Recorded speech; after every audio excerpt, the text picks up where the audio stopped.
রঘু ছিল খুব অলস। সে সব সময় অলসতা করত। রঘু আঙ্কেল, মনিকা মাঝি তোমাকে এক্ষুনি বাড়িতে যেতে বললো। কিন্তু কেন রে, তুই আবার মিথ্যে বলছিস না তো? না আঙ্কেল, আমি একদম মিথ্যে বলছি না। মনিকা মাঝি তোমাকে কাজে যেতে বলবে, তাই তাড়াতাড়ি বাড়িতে যাও। আচ্ছা ঠিক আছে, হয়েছে। এখন তুই আমাকে বিরক্ত না করে এখান থেকে চলে যা তো।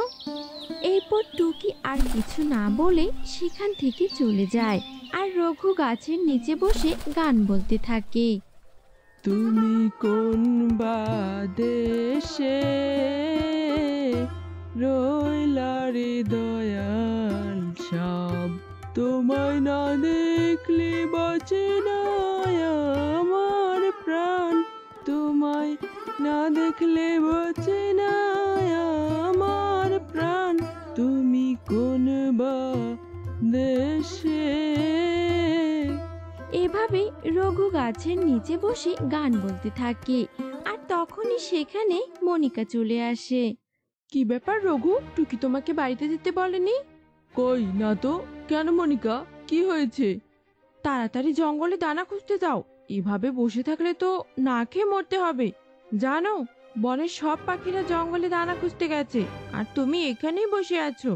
আচ্ছা ঠিক আছে মনিকা, আমি এক্ষুনি দানা খুঁজতে যাচ্ছি।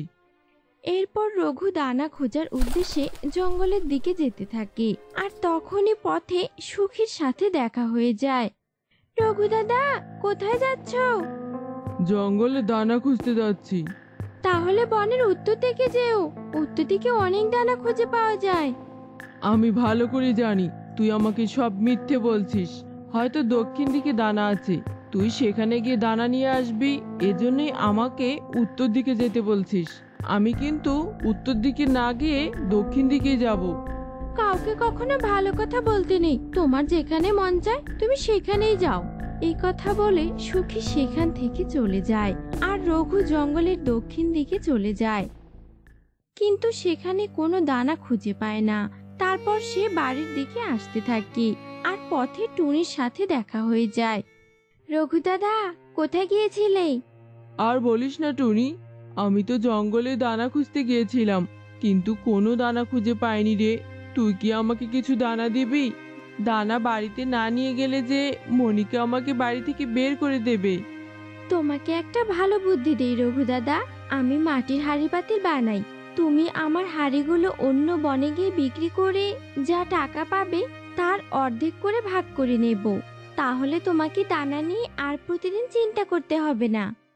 এটা তো অনেক ভালো বুদ্ধি টুনি, তোকে অনেক ধন্যবাদ আমাকে একটা কাজের ব্যবস্থা করে দেওয়ার জন্য। আজ তোমাকে কাজ করতে হবে না।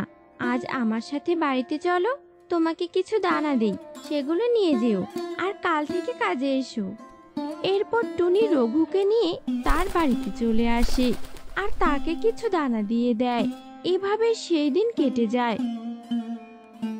পরদিন সকাল হতে রঘু টুনির বাড়িতে চলে আসে।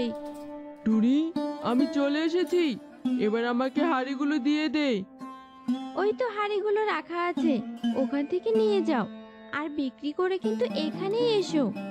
এখানে আসতে আমার বই গেছে। আচ্ছা ঠিক আছে টুনি, আসবো। এরপর রঘু হাঁড়িগুলো নিয়ে অন্য বনে চলে যায়। আর এভাবে সারা দিন কেটে বিকেল হয়ে যায়। বিকেল হতে রঘু টাকা নিয়ে তার বাড়িতে চলে আসে। রঘু, কত টাকা বিক্রি করেছো? 1000 টাকা বিক্রি করেছি মনিকা। টুনিকে এখান থেকে 1 টাকাও ভাগ দেব না। না না, ওকে কেন ভাগ দেব? 1000 টাকা দিয়ে আমরা নতুন একটা ব্যবসা শুরু করব।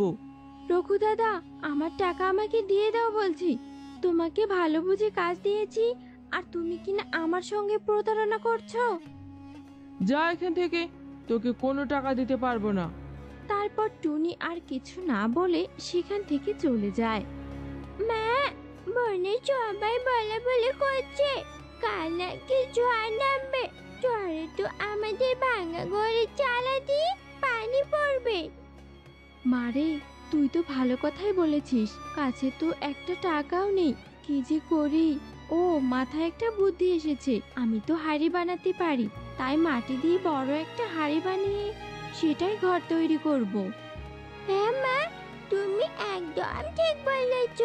হাড়ি ঘর হলে অনেক ভালো হবে। এরপর টুনি মাটি দিয়ে হাঁড়ি বানাতে থাকে আর এক পর্যায়ে বড় একটি হাঁড়ি বানিয়ে ফেলে। এবার হাঁড়িটা শুকালে সুন্দর একটি ঘর হয়ে যাবে। চল মা, এবার আমরা নদী থেকে গোসল করে আসি। এরপর টুনি ও টুকি নদীতে চলে যায় আর এভাবেই সেই দিন কেটে যায়।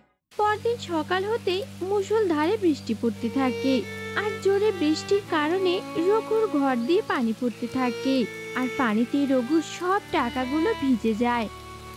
এ কি সর্বনাশ হলো মনিকা, টুনির কাজ করে যে টাকা পেয়েছিলাম সব টাকাগুলো তো ভিজে গেল। এখন আমরা কি দিয়ে নতুন ব্যবসা শুরু করব? রঘু, সব আমাদের পাপের ফল। টুনির সাথে আমরা অন্যায় করেছি, তাই আজ আমাদের সব টাকা ভিজে গেছে। আর কখনো কারোর সাথে অন্যায় করা যাবে না রঘু। এসব বলে মনিকা ও রঘু আফসোস করতে থাকে। এদিকে টুনি তার মেয়েকে নিয়ে মাটির হাঁড়ি ঘরে বেশ আরামে থাকতে শুরু করে।